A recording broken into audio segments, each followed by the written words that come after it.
प्यारे बच्चों, सुप्रभात। आज की कक्षा में आपका स्वागत है। आज की कक्षा शुरू करने से पहले मैं आपको महत्वपूर्ण निर्देश बताना चाहता हूँ। कृपया ध्यान से सुनिए। टॉपिक्स और विषय को अच्छे से समझने के लिए कृपया कक्षाओं में हमेशा उपस्थित रहे तथा निम्नलिखित बातों का ध्यान रखें। कृपया अपने फ़ोन को क्षैतिज मोड पर रखें।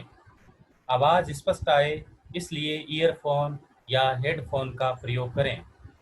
शिक्षण के दौरान अपनी पुस्तक, अभ्यास पुस्तिका एवं पेन तथा पेंसिल हमेशा साथ रखें ताकि आवश्यक जानकारी आप लिख सकें। कक्षा के पूर्ण होने पर आप अपने डाउट क्लियर करने के लिए अगली कक्षा में आप बता सकते हैं। तो आज मैं आपके कक्षा 6 हिंदी विषय के चैप्टर फर्स्ट के पार्ट 2 को शुरू करने जा रहा हूं। आज के इस टॉपिक में हम पाठ्यपुस्तक के प्रश्न अभ्यास करेंगे। सर्वप्रथम कविता से। तो प्रश्न नंबर 1, कविता पढ़कर तुम्हारे मन में चिड़िया का जो चित्र उभरता है उस चित्र को कागज पर बनाओ।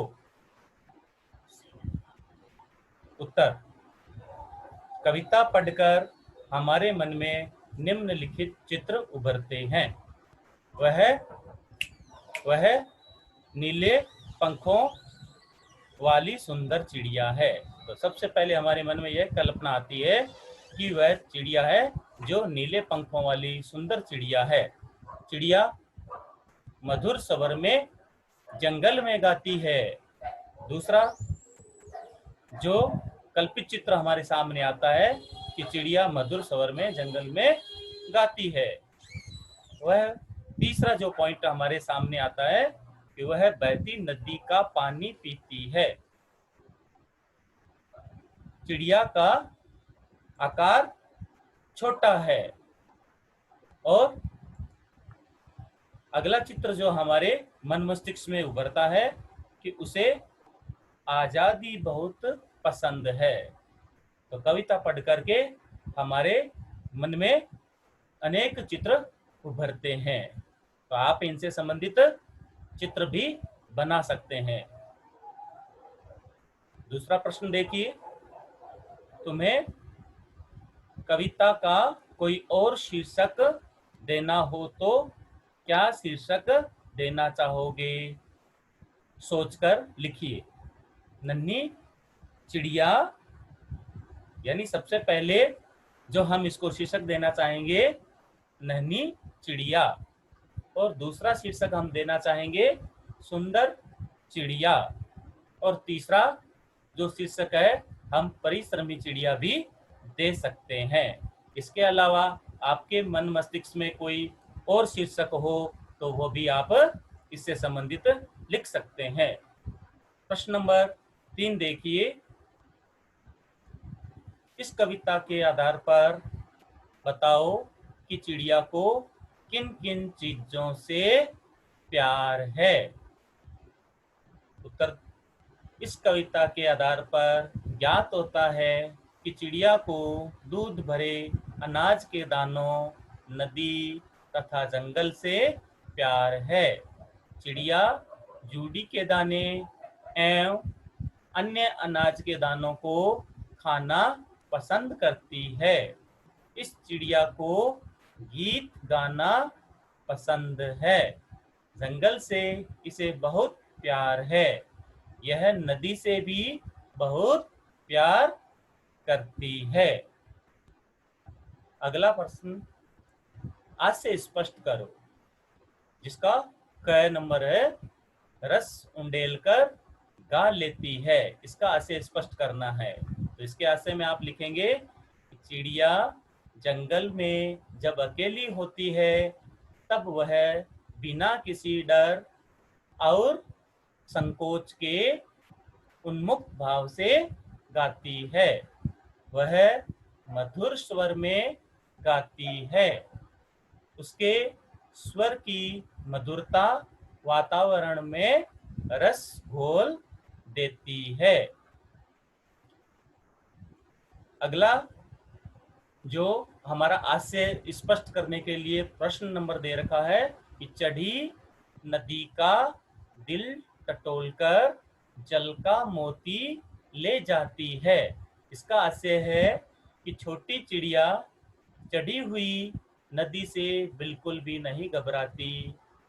चढ़ी हुई नदी का मतलब है कि जब बारिश बहुत तेज होती है, बहुत ज्यादा हो जाती है, तब नदी में बाढ़ आ जाती है, पानी उफान पर होता है, तो उफनती हुई नदी से वह चिड़िया बिल्कुल भी नहीं घबराती है। वह उफनती नदी के बीच से अपनी चोंच में पानी की बूंद लेकर उड़ जाती है। तो अध्याय पढ़ाते समय मैंने आपको बताया था कि वह चिड़िया बहुत ही साहसी है। वह उफनती नदी के जल से भी नहीं घबराती है और उफनती नदी के बीच में जाकर चोंच में पानी की बूंद लेकर उड़ जाती है। यानी लबालब भरी नदी की जल राशि का अनुमान लगाकर उस जल राशि में से जल का मोती निकाल लाती है। अर्थात उसी पानी से चिड़िया अपनी प्यास बुझाती है। इसलिए पानी मोती की तरह अमूल्य है। जो अगला टॉपिक अपना है अनुमान और कल्पना। प्रश्न नंबर 1, कवि ने नीली चिड़िया का नाम नहीं बताया है, वह कौन सी चिड़िया रही होगी? इस प्रश्न का उत्तर जानने के लिए पक्षी विज्ञानी सालिम अली की पुस्तक भारतीय पक्षी देखो। एक पक्षी विज्ञानी हुआ है बहुत ही प्रसिद्ध, सालिम अली, और उन्होंने एक पुस्तक लिखी है जिसका नाम है भारतीय पक्षी। इनमें ऐसे पक्षी भी शामिल है जो जाड़े में, जाड़े का अर्थात सर्दी में, एशिया के उत्तरी भाग और अन्य ठंडे देशों से भारत में आते हैं। उनकी पुस्तक को देखकर तुम अनुमान लगा सकते हो कि इस कविता में वर्णित नीली चिड़िया शायद इनमें से कोई एक रही होगी। कौन सी रही होगी? नीलकंठ, छोटा किलकिला, कबूतर, बड़ा पतरिंगा। इसका उत्तर देखिए, इस कविता में वर्णित नीली चिड़िया शायद नीलकंठ रही होगी, क्योंकि उसके शरीर के ज्यादातर भाग का रंग नीला, आकार छोटा तथा आवाज मीठी होती है। तो यह नीलकंठ चिड़िया की विशेषता है। दूसरा देखिए, नीचे कुछ पक्षियों के नाम दिए गए हैं, उनमें यदि कोई पक्षी एक से अधिक रंग का है तो लिखो कि उसके किस हिस्से का रंग कैसा है। जैसे तोते की चोंच लाल है, शरीर हरा है। तो नंबर 1, मैना। मैना के पंख भूरे व सफेद रंग के होते हैं, उनकी टांगें हल्की लाल रंग की होती है। कौवा, कौवा का पूरा शरीर ही काला होता है। बतख, बतख सफेद रंग का होता है, इसके पैर हल्के गुलाबी रंग के होते हैं। कबूतर, कबूतर का रंग स्लेटी सफेद होता है, गर्दन कुछ कुछ नीले रंग की होती है, इसकी टांगें लाल होती है। तीसरा नंबर, कविता का हर बंद वह चिड़िया जो से शुरू होता है और मुझे बहुत प्यार है पर खत्म होता है। तुम भी इन पंक्तियों का प्रयोग करते हुए अपनी कल्पना से कविता में कुछ नए बंद जोड़ो। उत्तर देखिए इसका। हम क्या बना सकते हैं इसके लिए आगे कविता।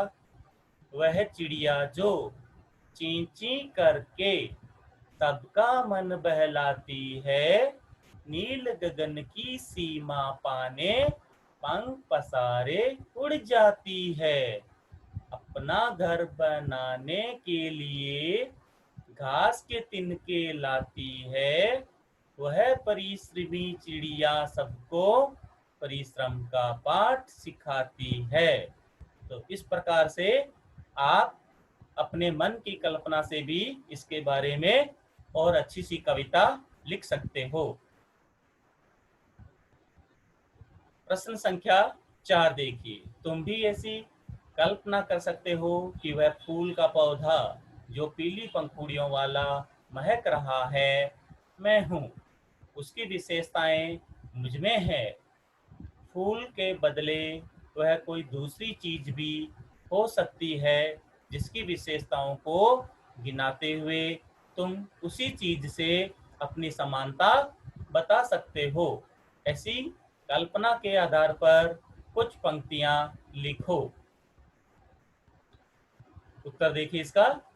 वह फूल का पौधा जो हवा में झूलता आंगन में खड़ा मुस्कुरा रहा है, खुशबू अपनी फैला रहा है।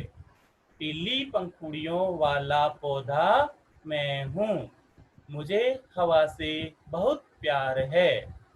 वह फूल का पौधा जो खिलता मुरझाता पर खुशबू से नाता सदा निभाता है, मुरझाने पर भी सुगंध ही देता। पीली पंखुड़ियों वाला वह पौधा मैं हूँ, मुझे महक से बहुत प्यार है। तो इस प्रकार से आप अपनी कल्पना के आधार पर और पंक्तियां बना सकते हैं, अपनी कल्पना से और कविता रच सकते हैं। अगला टॉपिक है अपना भाषा की बात। प्रश्न संख्या प्रथम। पंखों वाली चिड़िया। नीले पंखों वाली चिड़िया, ऊपर वाली दराज, सबसे ऊपर वाली दराज। यहाँ रेखांकित शब्द विशेषण का काम कर रहा है। ये शब्द चिड़िया और दराज संज्ञाओं की विशेषताएं बता रहे हैं। तो ये देखो मैं अंडरलाइन कर रहा हूं, आपको समझ में आ गया होगा। यहाँ रेखांकित शब्द विशेषण का काम कर रहे हैं। ये शब्द चिड़िया और दराज संज्ञाओं की विशेषताएं बता रहे हैं, अतः रेखांकित शब्द विशेषण है। तो यहाँ मैं आपको बता दूं विशेषण किसे कहते हैं। विशेषण किसे कहते हैं, तो ध्यान से सुनिए। जो शब्द संज्ञा और सर्वनाम की विशेषता बताते हैं उन्हें विशेषण कहते हैं, उन्हें विशेषण कहते हैं। तो मैं यहाँ लिख रहा हूं आपको, देखिए विशेषण किसे कहते हैं।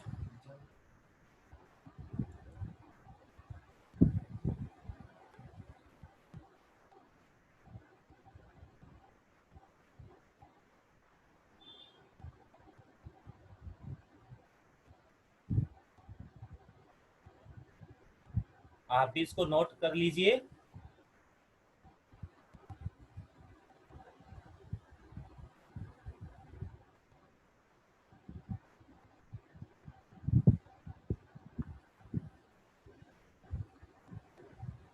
संज्ञा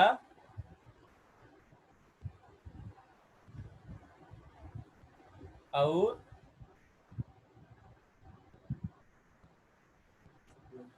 संज्ञा और सर्वनाम की विशेषता बताने वाले शब्दों को विशेषण कहते हैं।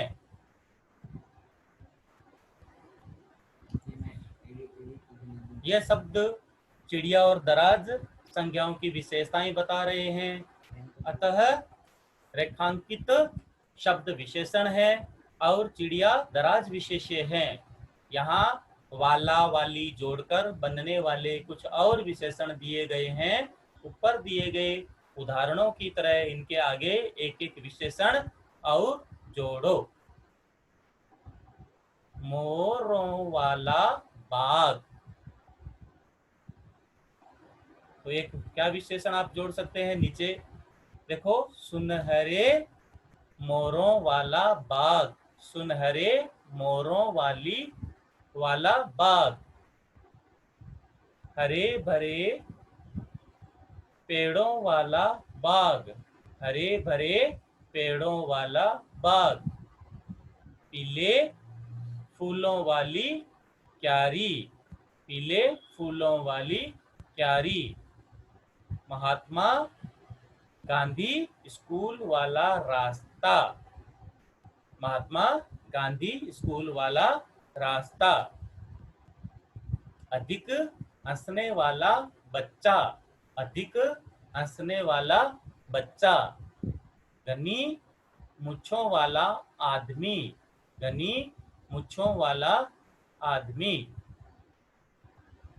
तो यहाँ आपने विशेषण देखा कि मोर वाला बाग के पहले जो लिखा हुआ है सुनहरे, दूसरे वाले में देखो हरे भरे, तीसरे में पीले और चौथे में महात्मा गांधी और नेक्स्ट में अधिक हंसने, अधिक, और लास्ट वाले में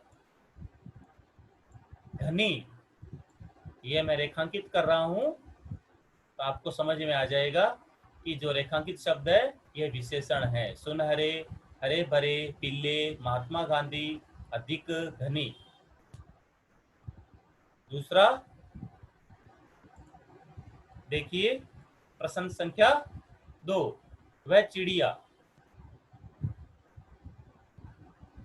जूडी के दाने रुचि से ... खा लेती है।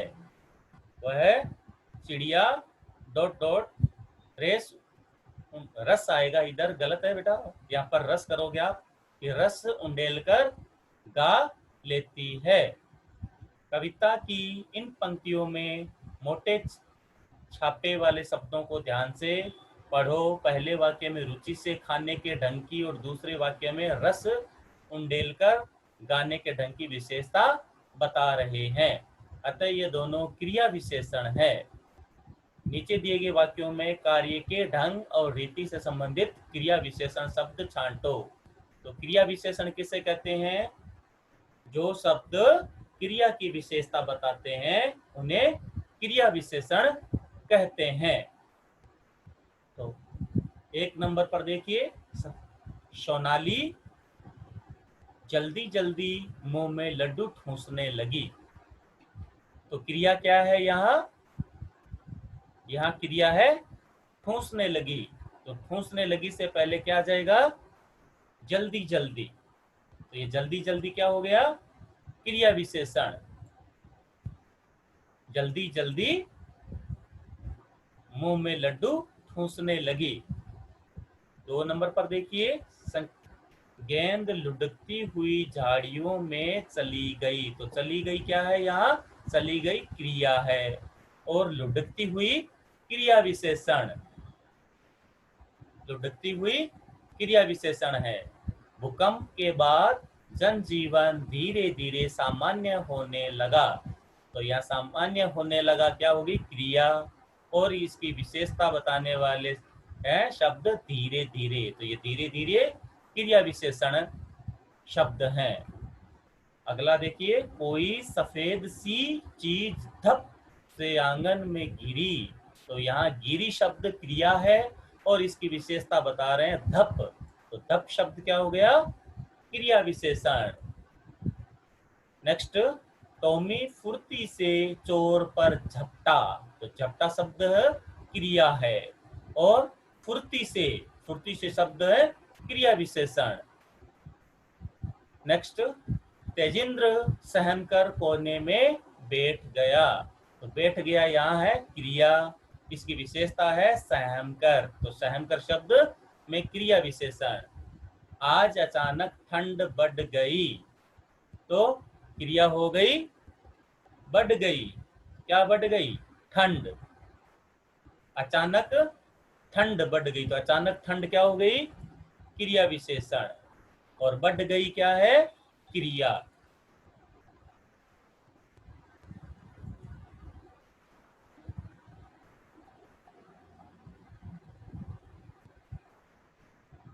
तो आज के जो अब ये अभ्यास प्रश्न है आपको अच्छे से समझ में आए होंगे।